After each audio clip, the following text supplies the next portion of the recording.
I was 11 years old, going on to 12. I had several of my closest friends over for my birthday. Our activities mainly involved tossing footballs around in the backyard and rocking out on some Guitar Hero.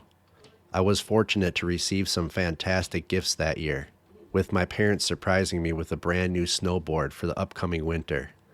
As the evening progressed, we all gathered around the table, and my parents brought out a delicious birthday cake. The room was dimly lit, with the candles on the cake casting a soft, radiant glow across the walls. I could sense the warmth of those candles as they approached me, while all my friends around eagerly awaiting their share of carefully baked chocolate cake that my parents had prepared. A brief moment later, prompted by my mom's signal, everyone began singing Happy Birthday. With my best friend Keith's encouragement, I was instructed to make a wish. I paused briefly to contemplate my desire. In my grade, there was a girl named Sarah, who I had a crush on. While a few of my friends had already arranged to go to the Halloween dance tomorrow with girls, I had never experienced such an event with a girl myself. I've always been pretty shy. So, I made a wish for a girlfriend. "You've got to blow them all out," Keith reminded me, and I focused on the candles, blowing each one out. The room descended into darkness, and in that very moment, a girl's infectious laughter emerged from behind me, followed by a gentle tap on my back and the rapid echoing steps on the wooden floor. It was precisely at that moment that my mom restored the light by flipping the switch and approaching us, holding a cake knife. My reflexes guided me to glance behind and toward the diminishing echoes of those footsteps, with nothing but the darkened living room in view. "You okay?" Keith asked, to which I reassured him I was fine, and we proceeded with the cake. Later, long after my friends had left, I found myself abruptly awakened by the persistent tapping on my closet door. Glancing at my phone to check the time, I discovered it was 3 a.m. With the faint glow of my phone casting an eerie light on my face, the tapping continued, sending an unsettling chill down my spine. For a brief moment, I stared at the partially open, pitch-black closet. "Hello?" My voice trembling with hesitation. In response, a girl's voice replied, "Hello?" My heart skipped a beat, and I hurried my way to the light switch, flipping it on just as the closet door slammed shut. I dashed to my parents' room, urgently informing them that there was someone in my closet. My dad, displaying a confident demeanor, proceeded to my room and loudly demanded that anyone within the closet reveal themselves at once. He swung open the closet door, yet there was no trace of anyone inside. We diligently inspected the room, but it remained free of intruders. "Everything seems fine," my dad declared, and we retreated to bed. Though I was still shaken up, staring for a while at the closet, I heard no further disturbances throughout the night to my relief. The next day, Keith and I were at Keith's house, getting our Halloween costumes ready before setting out to gather candy and attending the school dance. I chose to dress up as a zombie, while Keith opted for a vampire costume. Although our makeup skills weren't particularly impressive, we managed to make it work. Meeting up with a couple of friends, we embarked on our Halloween trick-or-treating journey while en route to the school dance. Wandering from house to house on that chilly, spooky night, we eagerly collected our candy.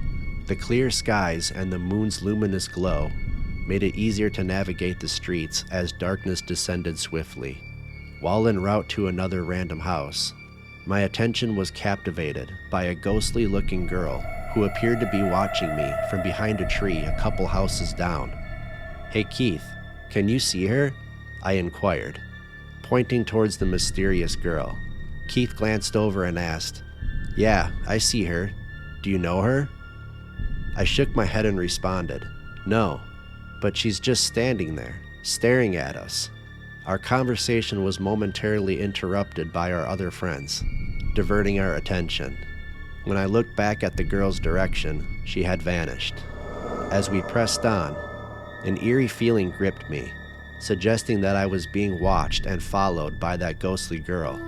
I would occasionally catch what seemed like glimpses of her as we roamed the darkened streets.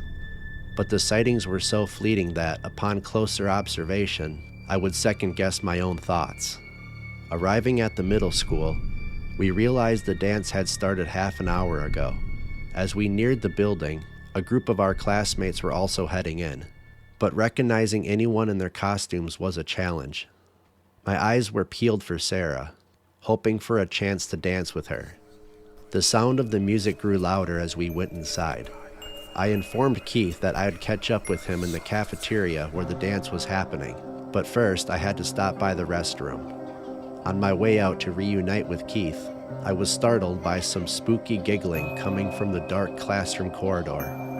My curiosity got the better of me, and I cautiously moved to check it out. A voice eerily similar to the one I'd heard in my closet that previous night called out, "Hello?" I caught sight of that ghostly girl's reflection in a trophy case. But when I turned around, the hallway was empty and dim. Feeling a cold touch on my right hand, I quickly fled back to the dance, filled with panic. As I stepped into the dance hall, it was bustling with people in various costumes. Some were dancing away, while others stood awkwardly, clutching cups of Hawaiian punch. I began to search for Keith. Suddenly, I heard a voice behind me. "Hey Adam, I spotted Sarah." It was Keith coming up to me. "Man, I'm really on edge," I responded. I shared with him how I'd been seeing this strange girl repeatedly throughout the night. Keith casually dismissed it, suggesting that since it's Halloween, someone was probably just messing with me. Keith mentioned that Sarah was in a witch costume.